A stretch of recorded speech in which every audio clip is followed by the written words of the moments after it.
Welcome to our educational video for the month of September. We hope that the end of your summer went well and September has started as good as it can be with kids going back to school and sports restarting and everything else that September brings. Today we're going to be talking to you about the outlook for the bond market. As you know, interest rates increased quite drastically in 2022. It did continue increasing into 2023, but the rate at which it increased slowed quite a bit, and the rate of inflation moderated considerably as well. As of August in 2023, the U.S. Consumer Price Index, which measures inflation, sits at 4.3%. Now this is still above the 2% target that the Federal Reserve sets for inflation, but it's quite a bit below the 9% high that we saw in the summer of 2022. At this point in the hiking cycle, as after all the interest rate increases that we've seen to date, economic data continues to be a little bit stronger than probably a lot of people thought would be the case at this point in time. Many pundits and prognosticators thought that we would have been in a recession by now. And a recession may eventually happen here, but so far we have skirted it. And yet inflation is still a little bit above that 2% target that the central banks would like to see it get back to. And so based on the fact that the economy continues to be fairly strong, although it is beginning to show signs of softening, it is possible and even probably likely that in North America, so in Canada and the United States, we may yet see the central banks here at home and in the US raise interest rates one or two more times before this hiking cycle ultimately is over. But even there is some uncertainty. But in this environment, even if we do get a couple more rate increases, the outlook for bonds is starting to look a lot better than it has in quite some time, because the yields that we can get now are finally above 5%, which we haven't seen for well over a decade. As you can see from the chart above, yields for all kinds of bonds have begun to stabilize in recent months. Riskier bonds like high yield are currently paying near 9%. Investment-grade corporate bonds, which are less risky than high yield, are yielding nearly 6%, while short-term Canadian and US Treasury is yielding nearly 5%. At this point in the tightening cycle, we think Bank of Canada and the US Fed will become much more careful. While the central bank's primary role is to maintain inflation at a reasonable level of 2%, they are also concerned with unemployment levels and the strength of the economy.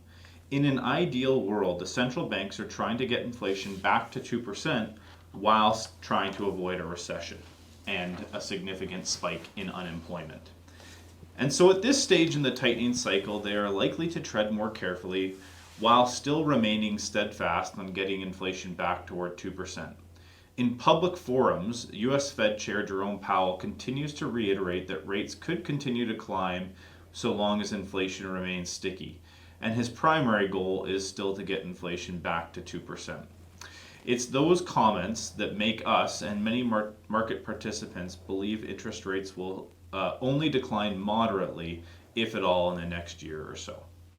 In an environment where interest rates are being held in restrictive territory for some time, investors can continue to purchase bonds with attractive yields. Now, for the bonds and other fixed income products have been kind of a poor asset class for the better part of the last decade, but we should see this trend start to reverse over the next couple of years as you're finally getting paid an attractive real rate of return to own bonds. Yeah, and a positive real rate of return refers to the extent to which an investment is yielding a return higher than the rate of inflation.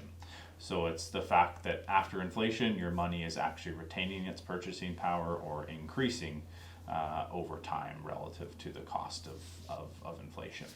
And so in Canada right now, we have inflation right around 4%, 4.1% currently, and short-term government bonds in Canada are yielding upwards of 5% for 6-month and 1-year treasuries. And so currently, with these rates, you're generating a real positive return on bonds of about 1% currently. And if the market's expectations are correct over the next year for interest rates to only come down moderately, maybe interest rates will decrease in the next year by a 1/4 point or a 1/2 point, and who knows, they may not even come down at all in the next year.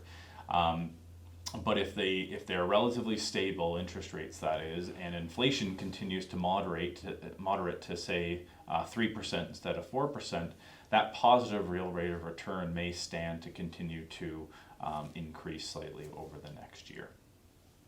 The bottom line is that bonds, which are traditionally known for having low correlation to the stock markets, producing yield, and being relatively conservative, though they have not really held up their end of the bargain for the past decade. Yields have been low. There's been a lot of correlation to the stock market, so they haven't really provided that diversification benefit that bonds have traditionally been known for.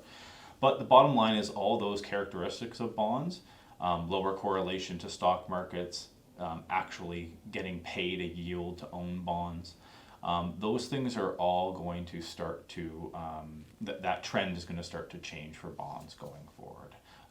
The bottom line is at this point, we think the outlook for bonds is starting to look a lot better than it has for quite some time. As always, if you do have any questions, feel free to call Harry, David, or myself at any time.